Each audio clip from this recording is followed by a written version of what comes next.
আজ হলো সপ্তমী। তো আমি, মা আর পিসি মিলে তিনজনা রেডি হয়ে বেরিয়ে পড়েছি ঠাকুর দেখতে। এই পূজা মণ্ডপ দিয়েই আমরা ঠাকুর দেখা স্টার্ট করলাম। তো এটা আমাদের বাড়ির একদম পাশেই হয়েছিল। এখানে মা আর পিসির ফটো তুলে দিলাম। তারপরে আমরা আস্তে আস্তে প্যান্ডেলের ভেতরে গেলাম। তো এখানে দেখলাম মাটির কাজও খুব সুন্দরভাবে করেছে। পুরো মণ্ডপটা ছিল খড়ের তৈরি। খড় দিয়েও এত সুন্দর মণ্ডপ বানানো যায়, এটা না দেখলে আমি বিশ্বাসই করতে পারতাম না। প্যান্ডেলের কারুকার্য দেখতে দেখতে আমরা এগিয়ে গেলাম মায়ের মূর্তির দিকে। মায়ের মূর্তি দেখে মনে একটা আলাদাই শান্তি ভাব হলো, কারণ পুরো একটা বছর আমরা ওয়েট করি মা দুর্গাকে দেখার জন্য। 4টে দিন আমরা ভীষণ এনজয় করি। প্রত্যেকটা বাঙালির আবেগ, অনুভূতি সব কিছু মা দুর্গাকে নিয়ে জড়িয়ে রয়েছে। তারপরে আমরা আস্তে আস্তে এগিয়ে গেলাম সামনের মূর্তি দেখার জন্যে। এখানে দেখছিলাম বাচ্চারা খেলছিল। তো ছোটোবেলার কথা ভীষণ মনে পড়ে যাচ্ছিলো, ছোটোবেলার দিনগুলো খুব মিস করছিলাম। তো সামনের লাইটিংটাও এত সুন্দর ছিল, দেখে মন ভরে যাচ্ছিল। লাইটিংটা দেখেই মনে হচ্ছিলো যে দুর্গাপুজো, মানে দুর্গাপুজোতেই আমাদের এখানে এত ধুমধাম করে হয়, এত সুন্দর লাইটিং হয়। এখানে আমার একটা ফ্রেন্ডের বাড়ি ছিল, ওকে আমি নিচে আসতে বলি তো নিচে চলে এসছে আর আমাকে হাই করছিল। সেই কারণে আমরা অনেকদিন পর মিট করছিলাম। ওর যেহেতু এখন বিয়ে হয়ে গেছে তো আমরা খুবই কম মিট করতে পারি। তারপর আমি, মা আর পিসি আর আমার ফ্রেন্ড ডলি আমরা যাচ্ছিলাম ওর শ্বশুর বাড়িতে, যেহেতু আমার মা ওর শাশুড়ির সাথে দেখা করতে যাচ্ছিলো। তো আমরা ওদের বাড়িতে যাই। তারপরে ওদের বাড়ি থেকে ওপরের ভিউটা আমি পুরোটা নিই। এতটা সুন্দর লাগছিলো যে লাইটিংটা আমি তখন নিচ থেকে দেখাচ্ছিলাম আর আমি এটা ওপরে এসে দেখাচ্ছিলাম, যেহেতু ওদের 4তলার ওপরে ফ্ল্যাটটা ছিল। তো ভিউটা পুরো আলাদা, ছাদের ভিউটাও ভীষণ ভালো ছিল। মানে পুজোতে একটা মুডটা এতই ভালো ফ্রেশ হয়ে যায় প্রত্যেকটা বাঙালির। এই 4টে দিন অন্য কিছু ভাবতেই পারে না, খাওয়া দাওয়া ঘোরা ছাড়া।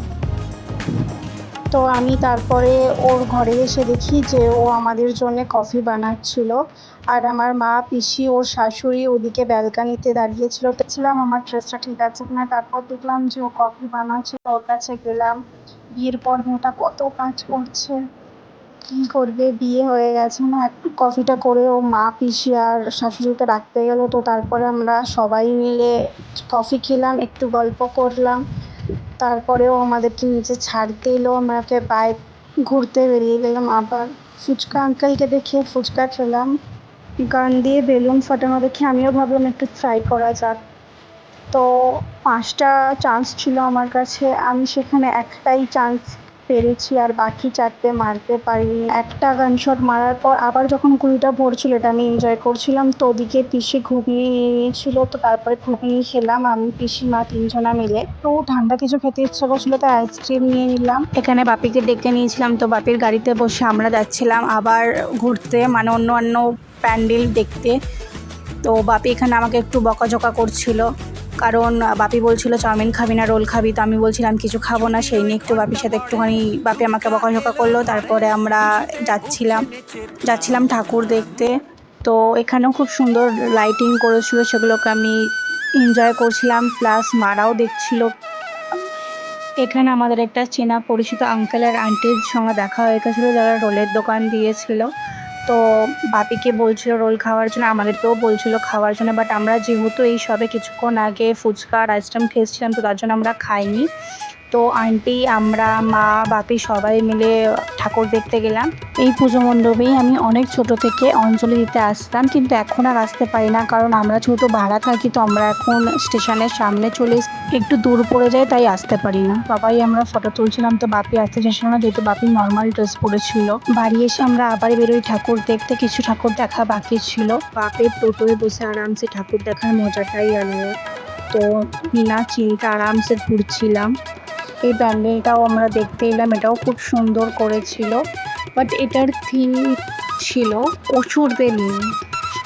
আজকে তোমাদেরকে আমি আমাদের উত্তরপাড়ার টপ পূজা মণ্ডপ দেখাবো, তার জন্য পুরো ভিডিওটা দেখতে থাকো একদম লাস্ট পর্যন্ত।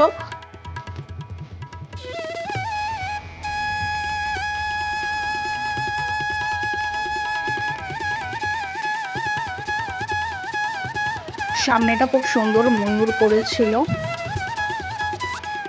মা আর পিসি আরামসে পায়ের উপরে পা তুলে বসেছিল।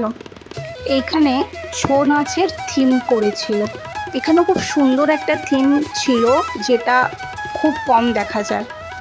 যতক্ষণ তোমাদেরকে আমি পুজো মণ্ডপটা দেখাচ্ছি ততক্ষণে তোমরা আমার চ্যানেলটাকে সাবস্ক্রাইব, লাইক করতে একদম ভুলবে না, কমেন্ট শেয়ার করতেও একদম ভুলো না।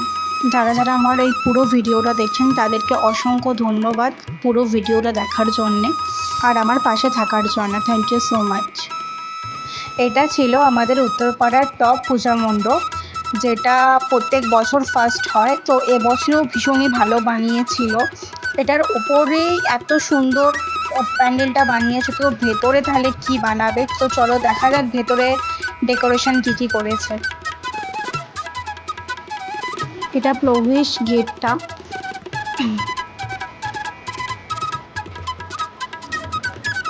ঢুকেই তো আমার খুব সুন্দর লেগেছে, খুব সুন্দর ডেকোরেশন করেছে, ভেতরটা খুবই সুন্দর করেছিল।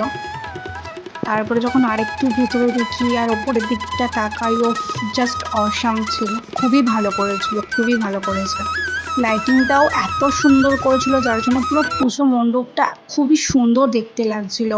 আর সবাই দেখি জাস্ট অবাক হয়েছিল যে খুব সুন্দর করেছিল। এই পুজো মণ্ডপ নিয়ে যা বলবো তাই কম, আমার তো খুবই ভালো লেগেছে। প্রত্যেক বছর এটা খুবই ভালো করে, এবছরও খুব সুন্দর করেছিল। আর মায়ের মূর্তিটাও ভীষণ সুন্দর করেছে। সপ্তমীর কিছু মুহূর্ত আপনাদের সাথে আমি শেয়ার করলাম। আজকের ভিডিওটা এই পর্যন্তই। পরের ভিডিওয়ে আবার দেখা হচ্ছে। সবাইকে দুর্গাপুজোর শারদীয় শুভেচ্ছা।